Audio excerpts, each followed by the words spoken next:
प्रशांत किशोर ने 3 मिनट में समझा दिया कि बिहार बाकी राज्यों से कैसे पिछड़ गया। देखिए पूरा वीडियो। बिहार के विकास की यात्रा को अगर आप देखेंगे और इसको समझना चाहते हैं, आपको बिहार के विकास के आंकड़ों को थोड़ा पीछे से देखना पड़ेगा। बिहार 65 तक 1965 तक देश के अग्रणी राज्यों में ही था। 1965 के बाद से हम लोग दूसरे राज्यों के मुकाबले पिछड़ रहे हैं। उसकी एक वजह ये रही है कि इस राज्य ने इस दौर में 65 से 90 तक, जब तक लालू जी मुख्यमंत्री बने, एक बहुत बड़ा राजनीतिक अस्थिरता का दौर देखा है।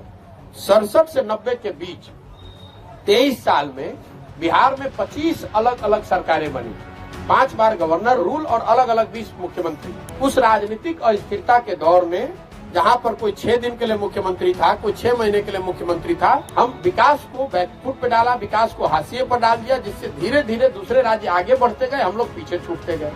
90 में राजनीतिक स्थिरता लौटी, लेकिन वो लौटी लालू जी के फॉर्म में। उन्होंने कहा कि भाई आर्थिक विकास की जरूरत नहीं है, हम सामाजिक न्याय करेंगे। सामाजिक न्याय में उन्होंने लोगों को आवाज दी, और जो बिहार की जमीनी हकीकत से वाकिफ लोग हैं, उनको ये मानने में दिक्कत नहीं होनी चाहिए कि समाज के कुछ वर्गों को जरूर आवाज मिली, लेकिन सामाजिक न्याय सिर्फ आवाज नहीं है। उन वर्गों को शिक्षा नहीं मिली, उन वर्गों को जमीन नहीं मिली, उन वर्गों को पूंजी नहीं मिली, उनकी स्थिति कुछ बदली नहीं।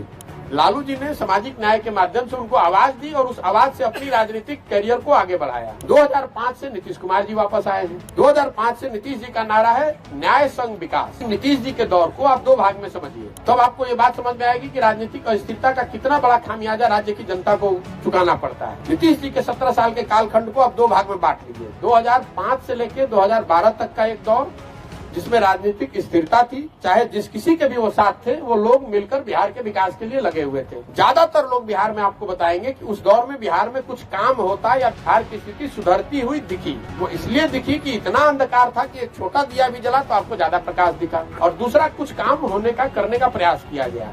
लेकिन 12 से मोदी जी का जब राष्ट्रीय राजनीति पर प्रादुर्भाव हुआ, उसका एक अनवांटेड जो खामियाजा बिहार के लोगों ने भुगता कि उसने बिहार में राजनीतिक अस्थिरता को जन्म दिया।